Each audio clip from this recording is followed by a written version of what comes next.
outgoing chairperson of the African Union, President Mohamed Ould Abdel Aziz, Your Excellencies, Heads of State and Government, Chairperson of the African Union Commission, Dr. Nkosazana Dlamini Zuma, Honorable Ministers and Commissioners, distinguished delegates, ladies and gentlemen, comrades and friends. Let me at the outset express my deep appreciation and gratitude to you, to Your Excellencies, Heads of State and Government, for the honor and trust you have bestowed on the government and people of Zimbabwe and on me personally, by electing me to preside over this august body. With the full knowledge of the onerous responsibility that lies ahead, I humbly accept your collective decision.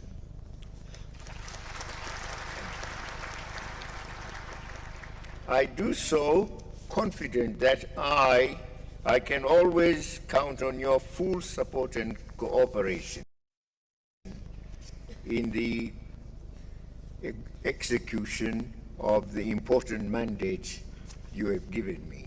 Your Excellencies, distinguished delegates, allow me also to express my sincere thanks and appreciation to the government and people of the Federal Democratic Republic of Ethiopia for once again extending to us the usual generous and exceptionally warm hospitality that we have become so accustomed to during our visits to this great country.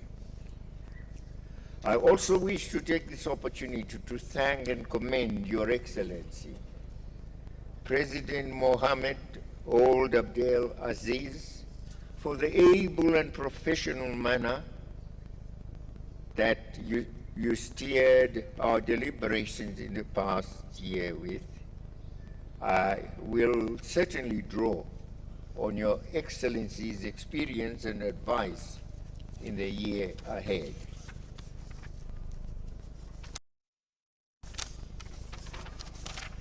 Your Excellencies, distinguished guests, more than 5 decades ago, I had the unique privilege as a representative of my organization, a liberation movement then, to attend the historic occasion of the founding of the Organization of African Unity in 1963, here in Addis-ababa. It was indeed a momentous occasion at which Africa decisively took destiny into its own hands. I still recall quite vividly the palpable collective resolve, dedication, and commitment of our forebearers to unite and free our continent from the twin scourges of colonialism and poverty. Our freedom and the political and socio-economic progress we have thus far attained are ample testimonies of the correctness of our forebearers' vision. Excellencies, Africa has come a long way since then. In 1999, at Sirte, Libya, we transformed the OAU structures into the African Union, this in order to take into account the current realities of our continent. We have also taken steps to strengthen the essential building blocks for greater African unity. Along the way, we have fashioned for ourselves very comprehensive and timeless programs, among which are the Lagos Plan of Action, the Abuja Treaty, and the New Partnership for African Development, NEPAD. Furthermore, we are now at the threshold of launching for ourselves and future generations yet another framework in the form of the 50-year Agenda 2063. As we move forward with this noble agenda, we must emulate and draw inspiration from the principled stand and selfless sacrifices that our forebears made to bring us a strong and united Africa that we are so proud of today. We call for renewed boundless zeal, commitment, and dedication in implementing programs and projects that we have set ourselves in the various political, social, economic, and security sectors. Your Excellencies, distinguished delegates, during my tenure as chair, I will deliberately provoke your thoughts to pay special attention to issues of infrastructure, value addition and beneficiation, agriculture, and climate change in the context of Africa's development. Numerous studies have pointed out that the lack of physical infrastructure and interconnectedness in Africa has hampered economic development. Our roads, rail, air, and sea route networks are not sufficiently developed to stimulate intra-Africa trade, investment, and tourism. We need to continue and perhaps redouble our current collective efforts in this sector. The road and power projects that we are developing are a positive step in our quest to improve the African infrastructure. We therefore need to work and coordinate closely those partners who are committed to developing our infrastructure as envisaged in our program for infrastructure development in Africa, PIDA. Given that the continent is rich in mineral resources, and resources should be seen to contribute more meaningfully to Africa's development, they are our wealth, and we must guard against their being exploited for the benefit of others. While we continue to exploit the mineral resources, we seem not to have paid sufficient attention to their value addition and beneficiation. If the present practice of exporting our minerals in their semi or raw form continues, Africa will continue to have people without employment who languish in extreme poverty. Since the majority of our people depend on the land for sustenance and livelihood, we need to ensure they have access to the land and that Africa's vast agricultural potential is fully harnessed. The land reform program that my government embarked upon since the year 2000 was precisely meant to achieve this. If, in the first place, not to displace colonizers and ensure that our people, Zimbabweans, assume the ownership of that land. That land was precisely meant to achieve this, notwithstanding the practical demonization that my country has endured from those who had selfish and vested interests in our land. The positive impact the program is having on some sections of our farmers has vindicated us. Once it was said, oh, the Africans are not going to use the land properly. But I tell you, our production in the tobacco sector, for example, has by far surpassed levels attained by former white farmers. Sadly, climate change continues to threaten agriculture on the continent. Since we are the most vulnerable as a continent, it is imperative that we actively champion our interests within the framework of the United Nations climate change negotiations. In addition, we need to continuously take the necessary mitigation measures as advised by our own experts.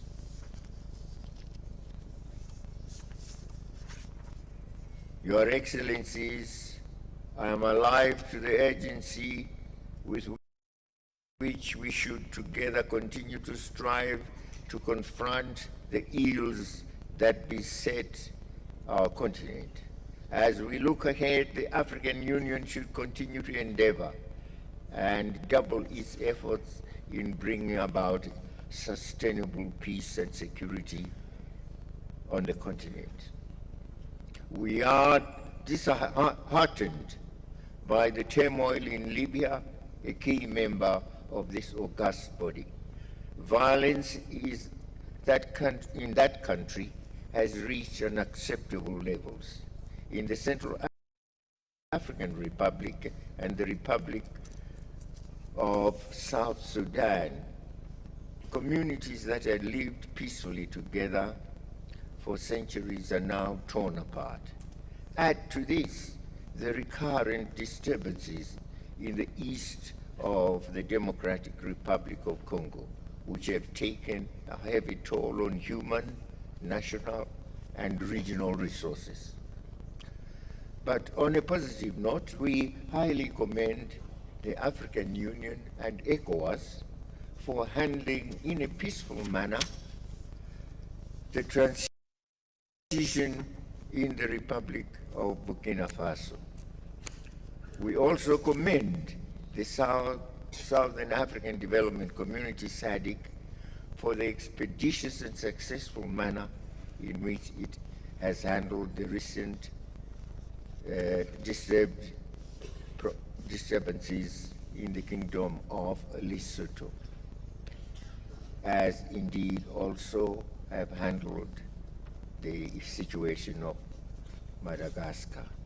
May I at this juncture observe that the continent is not completely free, for as long as our brothers and sisters in Western Sahara remain under Moroccan occupation, we are not totally free.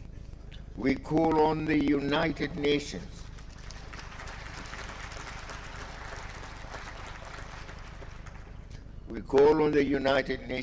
to implement all relevant resolutions requiring the holding of a referendum on self-determination for the Sahrawi people. I have talked about this to Secretary General Ban Ki-moon, and I apologize for having omitted acknowledging that he is amongst us. He's a great friend of ours and has become a great friend of mine as well. We have invited him to come to our region. Our failure to complete the decolonization process in Western Sahara would be a serious negation of the ideals that our founding fathers fought for and bequeathed to us. Ladies and gentlemen, the scourge of terrorism and all its attendant evils threatens all our gains achieved since 1963.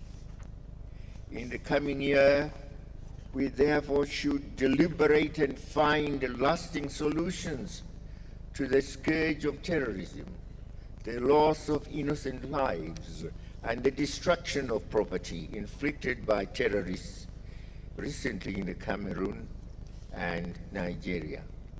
That is intolerable. I therefore advocate that ways and means of containing and eventually eradicating terrorism be found soonest. Your Excellencies, as we meet here, Africa is in the throes of another scourge in the form of the Ebola virus. I am, however, heartened to observe that a lot of ground has already been covered in combating the epidemic. We stand firm with our brothers and sisters who are directly affected as we fight to contain and finally eradicate the Ebola scourge.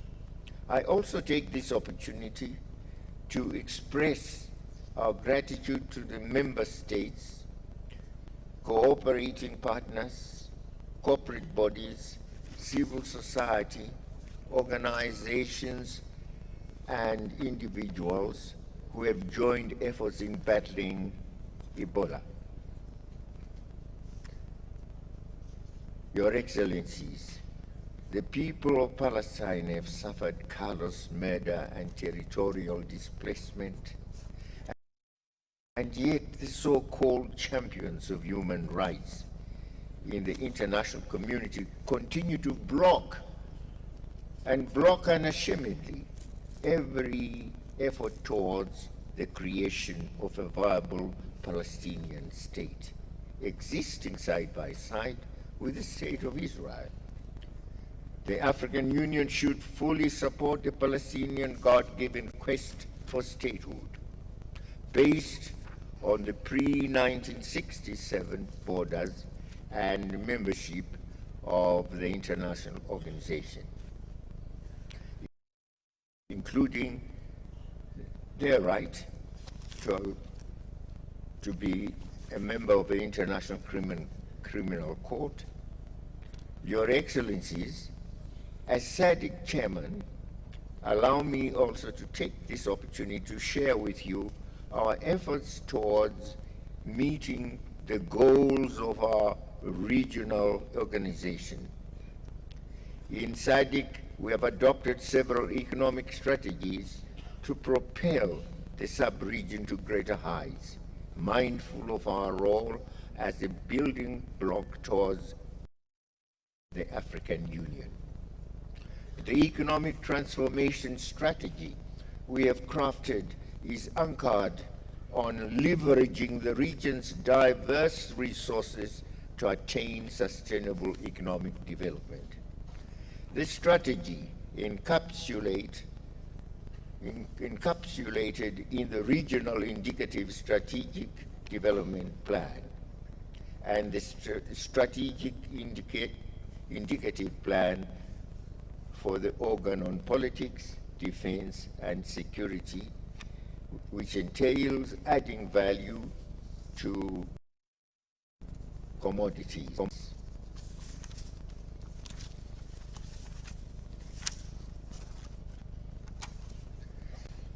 To adding value to commodities and the beneficiation of our minerals. This should bring about industrialization, which as a result should catapult the region to a higher level of development. We have agreed at summit level to dedicate an extraordinary summit to deliberate on this important strategy. We will be meeting in Harare in April this year to deliberate on these issues. Your Excellencies, as you may recall, during the 23rd Ordinary Session of the Assembly of the Union held in June 2014 in Malabo, Equatorial Guinea, we made a landmark decision there. And before I get to it, I must here thank Equatorial Guinea for having agreed when chances were that we would fail to host our soccer event. I want to congratulate them on taking the burden to host the event. And this is a country, small country, they used to call it Fernando Po. As we were taught geography in school, we were actually finding it difficult to place it on the map. But now it's big enough. We have made it big enough. That's what the Unit of Africa has done.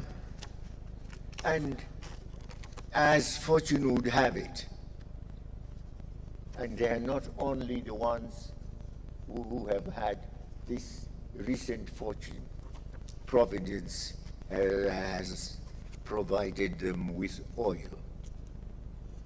And others also have been discovering oil, oil, oil, oil, which the blind eyes of colonialists could not see. God bless. It was the work, the handwork of the Almighty. We thank Him for it. For sure, African resources should belong to Africa and to no one else except to those who we invite as friends. Friends we shall have, yes, but imperialists and colonialists no more. Africa is for Africans. Let us sing. I was going to say as during the 23rd Ordinary Session of the Assembly of the Union held in June 2014 in Malabo, Equatorial Guinea, we made a landmark decision to declare 2015 as the year of women empowerment and development towards Africa's Agenda 2063.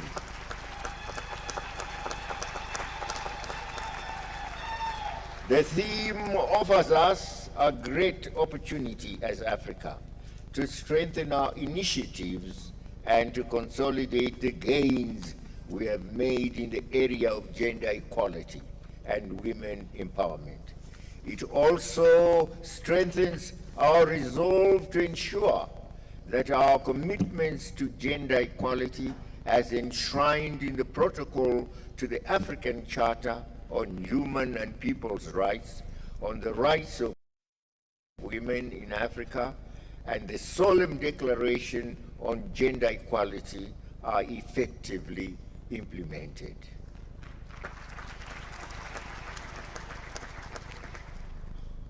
Cognizant of the importance of this theme, we have set aside the 2015 June African Union session to fully deliberate and develop this theme. It is now, Your Excellency, my singular honor and pleasure to declare the theme,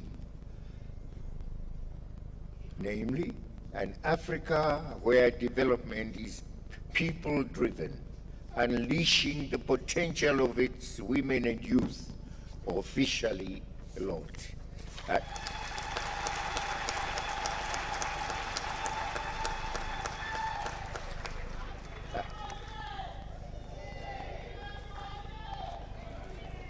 And with that, I thank you.